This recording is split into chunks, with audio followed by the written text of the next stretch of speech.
نحمدہ نصلی علی رسول الکریم ما بعد اعوذ باللہ من الشیطان الرجیم بسم اللہ الرحمن الرحیم وَأَنَّهُ هُوَ أَضْحَكَ وَأَبْكَى وَأَنَّهُ هُوَ أَمَاتَ وَأَحْيَا وَأَنَّهُ خَلَقَ الزَّوْجَيْنِ الذَّكَرَ وَالْأُنثَى مِن نُطْفَةٍ إِذَا تُمْنَىٰ وَأَنَّ عَلَيْهِ النَّشْأَةَ الْأُخْرَىٰ وَأَنَّهُ هُوَ أَغْنَىٰ وَأَقْنَىٰ وَأَنَّهُ هُوَ رَبُّ الشِّعْرَىٰ وَأَنَّهُ أَهْلَكَ عَادًا الْأُولَىٰ وَثَمُودَ فَمَا أَبْقَىٰ وَقَوْمَ نُوحٍ مِّن قَبْلُ إِنَّهُمْ كَانُوا هُوَ أَظْلَمَ وَأَطْغَىٰ وَالْمُؤْتَفِكَةَ أَهْوَىٰ فغشاها ما غشا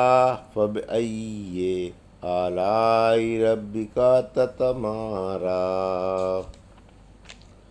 هذا نذير من نذر الأولى أزفت الآزفة ليس لها من دون الله كاشفة أفمن هذا الحديث تعجبون وَتَضْحَكُونَ وَلَا تَبْكُونَ وَأَنْتُمْ سَامِدُونَ فَاسْجُدُوا لِلَّهِ وَاعْبُدُوا۔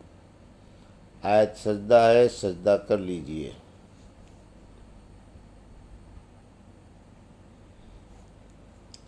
ابھی آپ نے سورہ نجم کی آیت 42 سے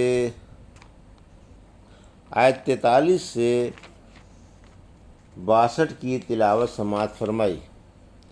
ان آیتوں کا ترجمہ اور تفسیر اس طرح ہے۔ وَأَنَّهُ هُوَ أَضْحَكَ وَأَبْكَىٰ آیت 43، وَأَنَّهُ هُوَ أَمَاتَ وَأَحْيَا آیت 44، وَأَنَّهُ خَلَقَ الزَّوْجَيْنِ الذَّكَرَ وَالْأُنثَىٰ آیت 45، مِن نُطْفَةٍ إِذَا تُمْنَىٰ آیت 46، وَأَنَّ عَلَيْهِ النَّشْأَةَ الْأُخْرَىٰ آیت 47، وَأَنَّهُ هُوَ أَغْنَىٰ وَأَقْنَىٰ آیت 48، وَأَنَّهُ هُوَ رَبُّ الشِّعْرَىٰ آیت 49، وَأَنَّهُ أَهْلَكَ عَادًا الْأُولَىٰ آیت 50، وَثَمُودَ فَمَا أَبْقَىٰ آیت 51، وَقَوْمَ نُوحٍ مِّن قَبْلُ إِنَّهُمْ كَانُوا هُمْ أَظْلَمَ وَأَطْغَىٰ آیت 52، وَالْمُؤْتَفِكَةَ أَهْوَىٰ آیت 53، فغشاها ما غشا آیت 54، فبأي آلاء ربك تتمارى آیت 55۔ ترجمہ: اور یہ کہ آپ کے رب ہی کے پاس پہنچتا ہے، اور یہ کہ وہی ہنساتا اور رلاتا ہے، اور یہ کہ وہی مارتا اور جلاتا ہے، اور یہ کہ اس نے نطفے سے جب وہ ڈالا جاتا ہے جوڑا یعنی نر و اور مادہ پیدا کیا، اور یہ کہ اس کے ذمے دوبارہ پیدا کرنا ہے، اور یہ کہ وہی مالدار بناتا ہے اور سرمایہ دیتا ہے، اور یہ کہ وہی شعراء کا رب ہے، اور یہ کہ اسی نے پہلے عادیوں کو ہلاک کیا اور سمودیوں کو بھی، جن میں سے ایک کو بھی نہیں چھوڑا، اور ان سے پہلے قوم نوح کو بھی، کیونکہ وہ بڑے ظالم اور بڑے سرکش تھے، اور الٹے ہوئے علاقے کو بھی اسی نے الٹا، پھر اسے چھپا لیا۔ جس نے چھپا لیا، آپ اپنے رب کی کس کس نعمت میں جھگڑیں گے۔ یہ تھا ترجمہ آیت 43 سے 55 کا تفسیر۔ مخلوق میں غور کرو، ذات خالق میں نہیں، یعنی قیامت کے دن لوٹ کر رب ہی کے پاس جانا ہے اور سب کو اسی کی عدالت کے کٹہرے میں کھڑا ہونا ہے۔ میمون عودی کہتے ہیں، ایک دفعہ معاذ بن جبل رضی اللہ عنہ نے تقریر میں فرمایا کہ اے عودیو، میں رسول اللہ صلی اللہ علیہ وسلم کا ایلچی ہوں، یقین رکھو اللہ ہی کی طرف لوٹ کر جانا ہے، یعنی جنت کی طرف یا جہنم کی طرف۔ بغوی کی ابی بن کعب والی مرفوع حدیث میں ہے کہ رب میں فکر نہیں، یعنی اللہ کی ذات میں غور و فکر کرنا روا نہیں، ایک صحیح حدیث میں ہے کہ تم میں سے ایک کے پاس شیطان آ کر کہتا ہے فلاں فلاں چیز کس نے پیدا کی، پھر کہتا ہے اللہ کو کس نے پیدا کیا۔ جب کوئی اس حد تک پہنچ جائے تو وسوسے سے اللہ کی پناہ مانگے اور یہ خیال دل سے ہٹا دے، اللہ کی مخلوق میں غور و فکر کرو، اس کی ذات میں نہ کرو۔ اللہ نے ایک ایسا فرشتہ پیدا کیا ہے کہ اس کے کان کی لو سے کندھے تک 300 سال کی مسافت ہے۔ انسان میں ہنسنے اور رونے کی صلاحیت، یعنی اللہ نے انسان میں ہنسنے اور رونے کی صلاحیت پیدا کی اور اس کے اسباب بھی اسی نے مہیا فرمائے جو سراسر مختلف ہیں۔ آیت 44، یعنی اس نے موت و حیات پیدا کی، فرمایا سورہ ملک کی آیت 2 میں جس نے موت و حیات پیدا کی۔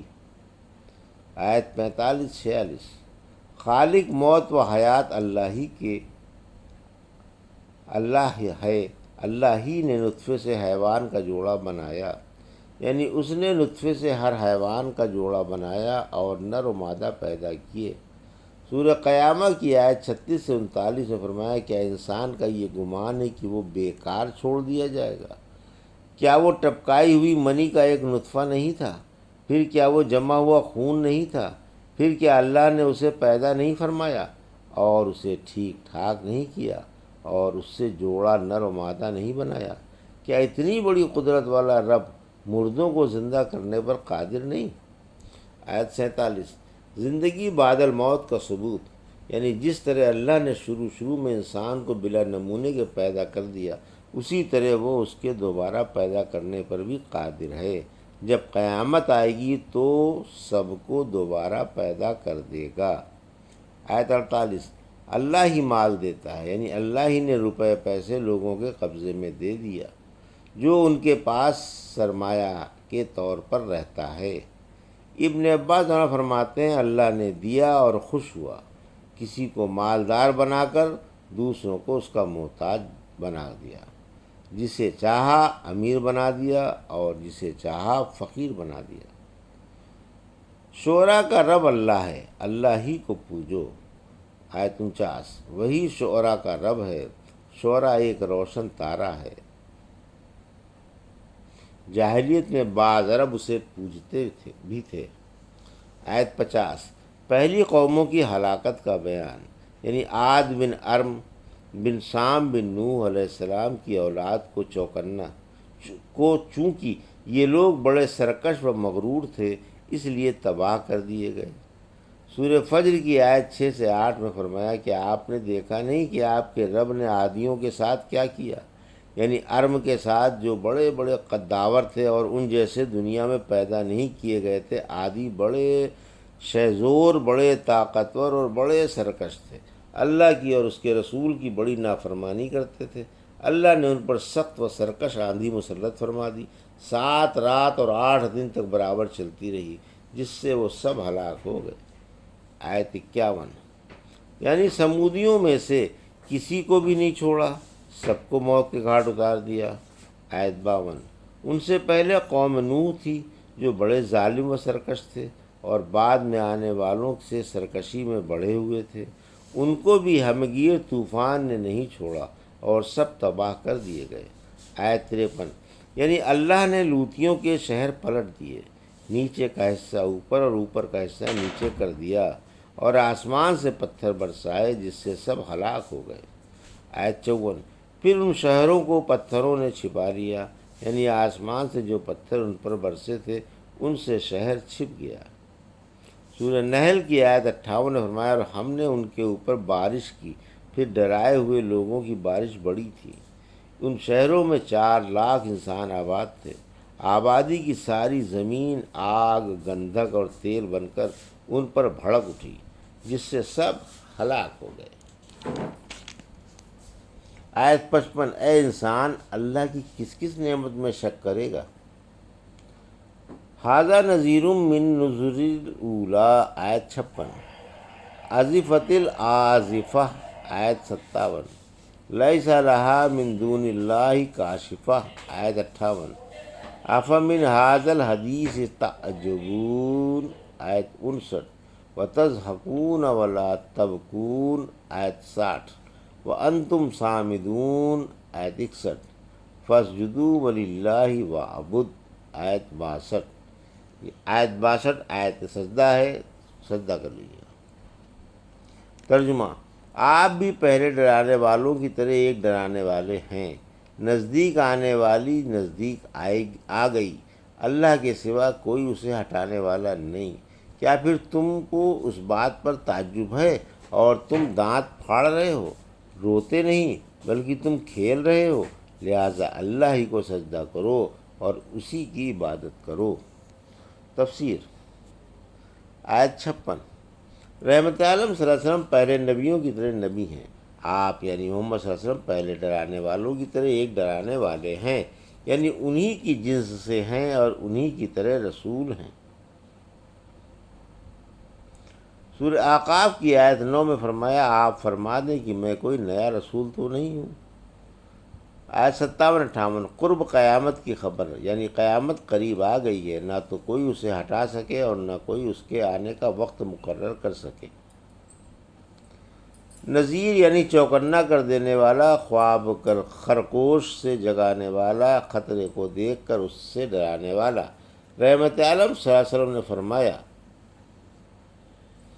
میں تمہیں سخت آنے والے عذاب سے خبردار کرنے والا ہوں۔ وہ شخص ہے جو سخت خطرے سے گھبرا کر کپڑے بھی نہ پہن سکا ہو اور ننگا ہی لوگوں کو خبر کرنے کے لیے آ گیا ہو۔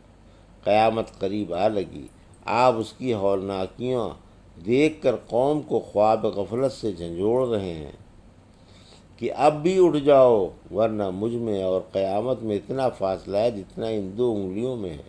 پھر فرمایا، میری اور قیامت کی مثال گھڑ دوڑ کے 2 گھوڑوں کی طرح ہے، یعنی اگر ایک پہلے پہنچ گیا تو دوسرا بھی آنے والا ہی ہے۔ پھر فرمایا، میری اور قیامت کی مثال ایسی ہے جیسے کسی نے ایک دستہ دشمن کی دیکھ بھال کے لیے بھیجا، اس نے دشمن کو قریب ہی کمین گاہ میں چھپا دیکھ کر خیال کیا کہیں ہمارے پہنچنے سے پہلے ہی دشمن حملہ نہ کر دے، اس لیے وہ ٹیلے پر چڑھ کر کپڑا ہلانے لگا کہ دشمن سر پر ہے، ہوشیار ہو جاؤ۔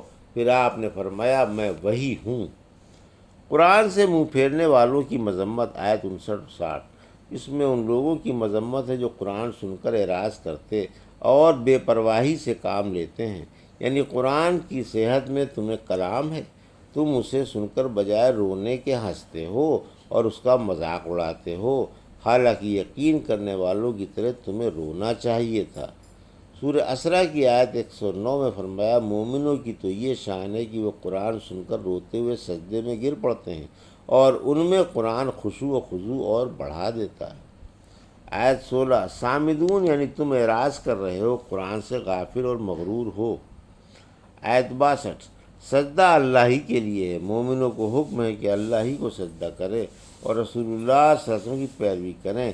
عبادت کے معنی مطابقت اور توحید و اخلاص کے ہیں، یعنی اللہ ہی کی طرف جھکو اور خلوص سے اس کی توحید کے قائل ہو جاؤ۔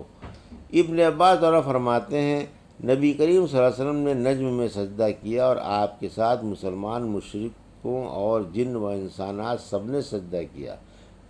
مطلب بن ابی وعدہ کہتے ہیں، رسول اللہ صلی اللہ علیہ وسلم نے مکے میں سورہ نجم پڑھی، پھر آپ نے اور آپ کے ساتھ والوں نے سجدہ کیا، مگر میں نے سجدہ نہیں کیا، اس وقت تک میں مسلمان نہیں ہوئے تھے۔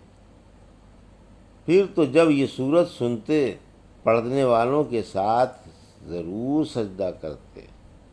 الحمدللہ، سورہ نجم کی تفسیر مکمل ہوئی، اللہ قبول فرمائے، آمین۔ یہ تھا سورہ نجم کی آیت 43 سے 62 کا ترجمہ اور تفسیر جو ابھی آپ نے سماعت فرمائی۔ بارک اللہ لی و لکم فی القرآن الحکیم و نفعنی وایاکم بآیات الذکر الحکیم۔